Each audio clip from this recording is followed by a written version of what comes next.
Boker Tov, nous sommes le 23 décembre 2020, c'est l'heure du premier journal d'information sur Studio Kalita en direct de Jérusalem.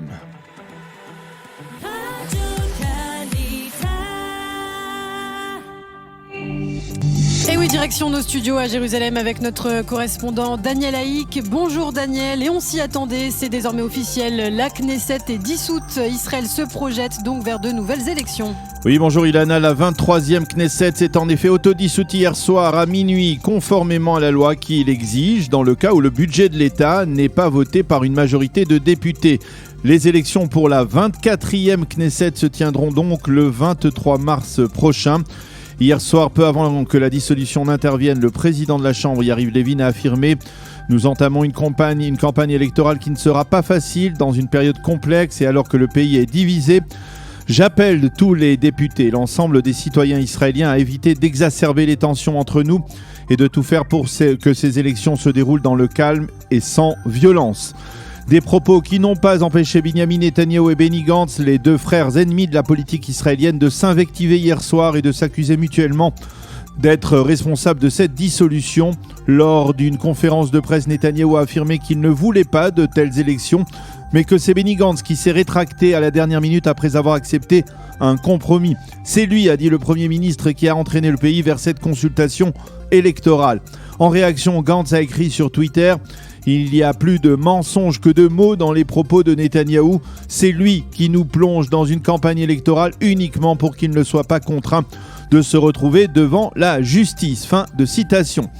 Les premiers sondages diffusés hier soir sur les chaînes de télévision, la chaîne publique 11 et la 12, font état d'un renforcement du Likoud qui obtiendrait respectivement 28 et 29 mandats.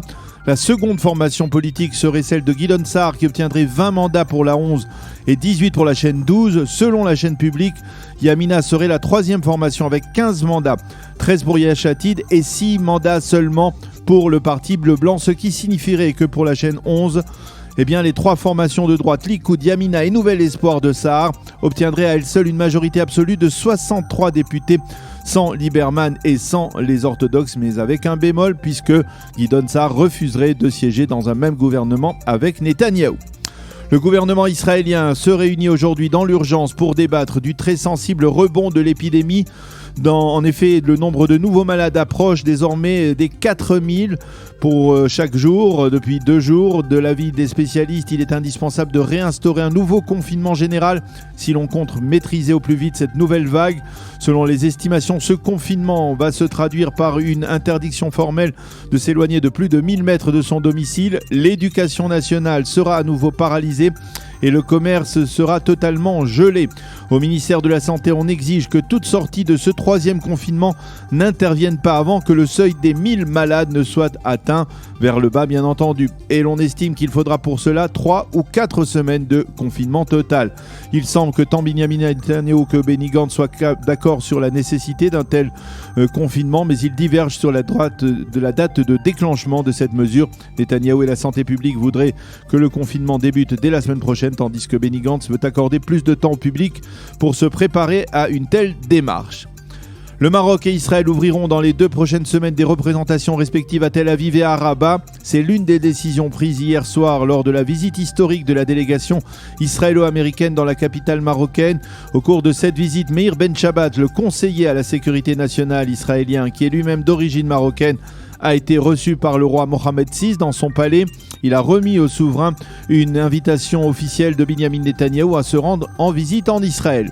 Au cours de ce très rapide séjour, les délégués israéliens et marocains ont signé une série d'accords bilatéraux de coopération, en particulier dans le domaine de l'eau, de la finance et de l'aviation commerciale.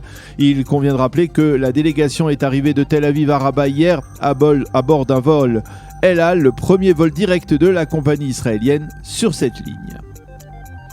Et puis Daniel, nous terminons ce premier journal par un titre sécuritaire.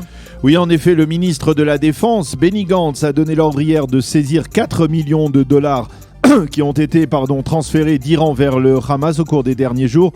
Il s'agit d'une somme qui était destinée à développer les infrastructures terroristes du mouvement intégriste dans la bande de Gaza.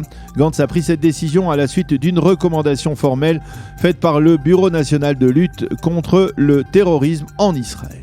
C'est la fin de ce journal.